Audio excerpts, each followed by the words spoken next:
السلام علیکم دوستو، آج کی سبق آموز اور دردناک کہانی ہے سائمہ کی۔ تو سنیے سائمہ کی زبانی۔ میرا نام سائمہ ہے اور میری پیدائش کراچی کی ہے۔ جب میں 3 سال کی تھی تو میرے والد کے ایک کزن نے ان کو کام کے سلسلے میں امریکہ آنے کی دعوت دی۔ والد صاحب نے وہ دعوت قبول کر لی اور امریکہ چلے گئے۔ میں اپنے والدین کی اکلوتی اولاد تھی۔ والد صاحب بیرون ملک روانہ ہو گئے اور پیچھے والدہ مجھے لے کے مہکے چلی گئی اور مہکے میں میری پرورش ہونے لگ پڑی۔ 7 سال بیت گئے، یعنی کہ جب میں 10 سال کی تھی تو میرے والد صاحب کے کاغذات مکمل ہوئے۔ انہوں نے مجھے اور میری امی دونوں کو امریکہ اپنے ہمراہ رہنے کے لیے بلا لیا۔ وہاں چل کے زندگی کا ایک نیا دور شروع ہوا، ایک نیا اور خوشگوار دور، کیونکہ وہاں سب بہت آزاد خیال ماحول کے لوگ تھے، جبکہ میں اپنی نانی کے گھر پرورش پا رہی تھی اور میری نانی کا گھر ایک روایتی گھرانہ تھا۔ وہاں پہ کزنوں کے ساتھ میل جول کو، ہنسی مذاق کو بھی بہت برا سمجھا جاتا تھا۔ امریکہ آ کے میں بہت خوش تھی۔ مجھے بہت سالوں بعد اپنے والد کا پیار مل رہا تھا۔ میری بہت خواہش تھی کہ میں اپنے والد کے پاس رہوں، ان کے ساتھ وقت گزاروں، جو کہ میری خواہش پوری ہو رہی تھی۔ والدہ بھی بہت خوش تھی اور ہم تینوں ہنسی خوشی زندگی گزار رہے تھے، لیکن شاید یہ خوشی ہمیں زیادہ سال راس نہ آئی۔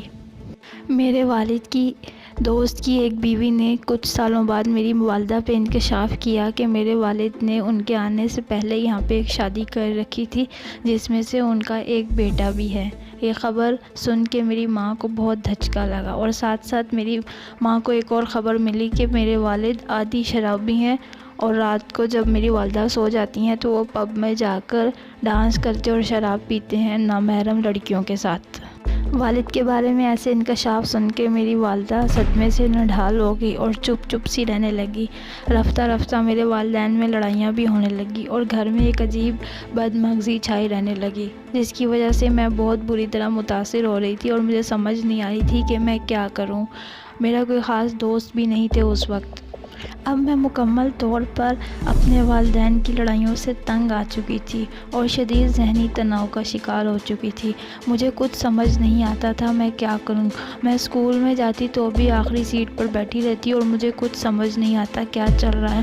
بچے میرا مذاق اڑاتے اور میں دن بدن اپنے آپ کو سب کا غلام سمجھنے لگ پڑی۔ میری ذہنی حالت بہت خراب ہو چکی تھی اور میرے والدین آپس کے لڑائی جھگڑوں میں پھنسے ہوئے تھے اور میری طرف بالکل بھی دھیان نہیں دے رہے تھے۔ اس کے ساتھ ساتھ وقت اپنی تیز رفتاری کے ساتھ اپنا سفر مکمل کر رہا تھا، اور دوسری طرف میرے گھر کے جھگڑوں میں بھی شدت آتی جا رہی تھی، اور اس صورتحال میں مکمل طور پر میں ٹوٹے جا رہی تھی۔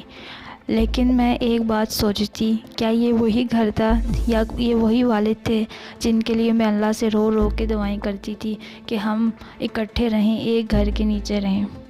لیکن وقت نہ کسی کا ساتھی یا کسی کا دوست نہیں ہوتا، فوراً ہی بیت جاتا ہے۔ میں ہائی اسکول میں پہنچ گئی۔ ہائی اسکول میں آتے ہی زندگی کے ایک نئے دور کا آغاز ہوا۔ وہاں بہت ساری اور بھی پاکستانی اور انڈین لڑکیاں پڑھتی تھیں، اور سب مجھے احساس دلاتی تھی کہ تم بہت خوبصورت ہو، تمہارا فگر بہت اچھا ہے، تمہارے بال بہت اچھے ہیں، تم بہت ڈیزائریبل ہو، تمہیں تو کوئی بھی لڑکا 1 سیکنڈ میں مل سکتا ہے۔ لیکن مجھے ان کی یہ باتیں بہت عجیب لگتی، کیوں نہ کہ عورت اور آدمی کے رشتے سے تو میں ویسے ہی بیزار ہو چکی تھی اپنے والدین کو دیکھ کے۔ اس لیے مجھے لڑکی اور لڑکے یا آدمی اور عورت کے رشتے میں کسی قسم کی کشش محسوس نہیں ہوتی تھی، بلکہ یوں کہیں کہ میں اس سلسلے سے بہت آگے نکل چکی تھی۔ لیکن وہ کہتے ہیں نا کہ انسان جتنی مرضی کوشش کرے لیکن وہ ایک دن پھنستا ضرور ہے، اور ایسا پھنستا ہے کہ اسے سمجھ نہیں آتی کہ وہ کہاں پھنس گیا۔ بس میری بدقسمتی کا دن بھی قریب آ پہنچا۔ ہمارے ہائی اسکول میں ایک نئے لڑکے نے ایڈمیشن لیا۔ اس کا نام تھا سمیر احمد، اور غالباً وہ کسی پاکستانی ڈپلومیٹ کا بیٹا تھا۔ اسی کے چلتے اسے سال کے درمیان میں بھی داخلہ مل گیا تھا۔ وہ انتہائی پرکشش اور خوبصورت تھا۔ دراز قد، گہری آنکھیں، گھنے بال اور پرکشش مسکراہٹ، یہ سب چیزیں دیکھ کر لڑکیاں اس پہ فلیٹ ہو رہی تھی، لیکن میں ایک واحد لڑکی تھی جس نے اس کو کوئی خاص لفٹ نہ کرائی یا اس کی طرف کوئی خاص توجہ ہی نہ دی۔ توجہ ہی نہ دی۔ شاید اسی وجہ سے میں سمیر کے لیے ایک چیلنج بن گئی تھی، اور سمیر کو یہ بات ہضم نہیں ہو رہی تھی کہ تمام لڑکیاں اس کے اوپر فلیٹ ہیں، جبکہ ایک ایسی لڑکی ہے جو نہ اس کی طرف دیکھتی ہے، نہ اس سے بات کرتی ہے، اور نہ ہی اپنے کسی جذبات کا اظہار اس کے لیے کرتی ہے۔ اسی کو لے کے سمیر شاید جذباتی ہو گیا تھا، یا اس کی انا پہ چوٹ لگی تھی کہ وہ میری طرف متوجہ ہونا شروع ہو گیا۔ مجھے لگتا تھا شاید وہ بہت بدتمیز لڑکا ہے، لیکن ایسا سب نہیں ہوا، اور اس نے ایک عجیب طریقے سے مجھے اپنے آنکڑے میں پھنسایا کہ مجھے خود ہی سمجھ نہ لگی کہ میرے ساتھ کیا ہوا ہے۔ رفتہ رفتہ سمیر نے اپنا حصار میرے گرد تنگ کر دیا۔ کلاس میں کوئی ڈسکشن ہوتی تو وہ میرا ساتھ دیتا، کلاس میں کوئی ٹیسٹ ہوتا تو وہ مجھے جان پوچھ کے چیٹنگ کرواتا اور میرے ٹیسٹ میں اچھے نمبر لگواتا۔ کوئی اسائنمنٹ ہوتی اگر میں نے نہ بنائی ہوتی تو میرے نام لکھ کے وہ پہلے ہی میرے نام سے سبمٹ کرا دیتا۔ غرض یہ کہ اس نے کچھ ایسی حرکتیں کی جس کی وجہ سے میں اس کے پاس ہونے پہ مجبور ہو گئی، اور میں سمجھنے لگی کہ سمیر شاید ایک بہت اچھا لڑکا ہے، اور میں اس کے قریب ہونے لگ پڑی۔ بس یہیں سے میری بربادی کا وقت شروع ہو گیا۔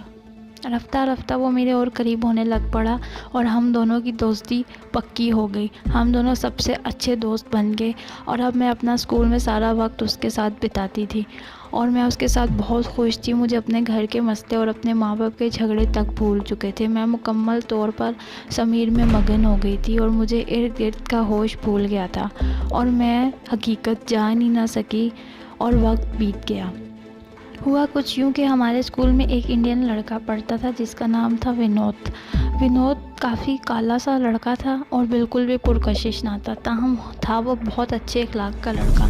وہ میرے پاس آیا اور اس نے مجھے بولا کہ سائمہ، کیا تم جانتی ہو مغل بادشاہ ہمیشہ اپنی کنیزوں کو پاس رکھتے تھے لیکن کبھی بھی ان کو ملکہ نہیں بناتے تھے۔ مجھے اس کی یہ بات سن کے تعجب ہوا، تاہم میں نے اس سے بولا تو میں کیا کروں؟ وہ بولا کہ تم اس بات کو سمجھو۔ میں آگے سے ہنسنے لگ پڑی، اور وہ کہنے لگا کاش یہ ہنسی تمہارے چہرے پہ ہمیشہ سلامت رہے، اور وہ وہاں سے چلا گیا۔ تاہم کچھ دیر میں اس کی بات سوچتی رہی، لیکن مجھے اس کی بات کا مطلب گہرائی میں سمجھ نہ آیا اس وقت۔ کچھ دنوں بعد سمیر بولا کہ میری بہن کی برتھ ڈے ہے، تم انوائٹیڈ ہو اور ضرور آنا۔ میں نے بولا شاید میرا آنا مشکل ہوگا، تاہم سمیر نے مجھے مجبور کر دیا اور میں نے حامی بھر لی آنے کی، اور میں اس کے گھر چلی گئی شام کے وقت اس کی بہن کی برتھ ڈے کا سن کے۔ جب میں گھر پہنچی تو گھر میں کوئی بھی نہیں تھا۔ میں نے سمیر سے پوچھا تمہاری بہن کدھر ہے، تمہاری فیملی کدھر ہے، اور برتھ ڈے کی کوئی انتظامات نہیں ہوئے؟ تو آگے سے بولا پاگل، کوئی برتھ ڈے نہیں ہے، میں نے تو صرف تمہیں اپنے لیے بلایا تاکہ میں اور تم تنہائی میں کچھ لمحات گزار سکیں، اور جب مرد اور عورت اکیلے ہوتے ہیں تو ان میں تیسرا شیطان ہوتا ہے، اور خصوصی طور پر مرد اور عورت جوانی میں ہو تو پھر قیامت ہوتی ہے۔ اس وقت میں بھی نہ سمجھ تھی اور مجھے بھی کچھ سمجھ نہ لگی، اور رفتہ رفتہ ہم جذبات میں بہہ گئے، اور سمیر نے میری عزت پیار کے نام پر لوٹ لی، اور مجھے کچھ سمجھ بھی نہ آئی۔ اس کے بعد مجھے کافی خوشی بھی محسوس ہوئی۔ کہتے ہیں نا، گناہ کی لذت میں بھی اپنی ہی ایک لذت چھپی ہوئی ہے۔ میں خوشی خوشی گھر لوٹی۔ اگلے دن میں تیار ہو کے اسکول گئی، خود کو سپنوں کی رانی سمجھ بیٹھی تھی۔ اگلے دن جب میں اسکول گئی تو سارے لڑکے میری طرف دیکھ کے ہنس رہے تھے، اور جب میں سمیر کے پاس گئی تو سمیر مجھے اگنور کر کے کسی دوسری لڑکی کے ساتھ چل پڑا۔ پھر مجھے سمجھ آئی کہ یہ صرف اور صرف سمیر کی انا کی ضد تھی جو کہ وہ جیت چکا ہے۔ تھوڑی دیر بعد سمیر میرے پاس آیا اور بولا کہ ہاں، کیوں پیچھے پڑی ہو میرے پہ، کیا کام ہے تمہیں مجھ سے؟ میں نے بولا سمیر، میں اور تم، ہمارے بیچ کچھ ہوا ہے؟ آگے سے بولا ہمارے بیچ کچھ بھی نہیں ہوا، اور تم نے صرف ایک رنڈی کی طرح میرا دل لبھایا، اس سے زیادہ تمہاری میری زندگی میں کوئی اہمیت نہیں ہے۔ یہ سن کے میرے پاؤں کے نیچے سے زمین ہی نکل گئی، اور مجھے کچھ سمجھ نہ آیا کہ میں کیا کروں۔ اسی دوران ونود میرے پاس آیا اور بولا میں نے تمہیں کہا تھا نا کہ یہ مغل بادشاہ کنیزوں کو اپنے پاس ضرور رکھتے ہیں لیکن ملکہ نہیں بناتے۔ تاہم ونود نے مجھے اس وقت سہارا دیا اور مجھے ایک اچھے دوست کی طرح سنبھالا۔ سب سے پہلے میں نے وہ اسکول چھوڑا، اور اس کے بعد میں مکمل طور پر گھر میں رہنے لگ پڑی۔ اس دوران ونود ہی تھا جو میرے گھر آتا اور مجھے مختلف سرگرمیوں میں مصروف رکھتا ہے تاکہ میں یہ بات بھول سکوں، لیکن میں یہ بات کبھی بھی بھول نہ سکی۔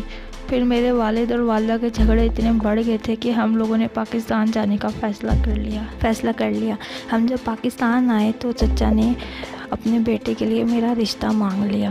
میرے والدین کو یہ آپشن اچھا لگا، انہوں نے مجھ سے پوچھا تو میرے پاس کہنے کو کچھ بھی نہیں تھا۔ میں نے ان کی بات مانی اور اپنے چچا کے بیٹے کے ساتھ نکاح کر لیا۔ اس کے بعد میری زندگی پرسکون طریقے سے گزری اور ماضی کے جتنے بھی دکھ تھے وہ مجھے بھول گئے۔ شکریہ۔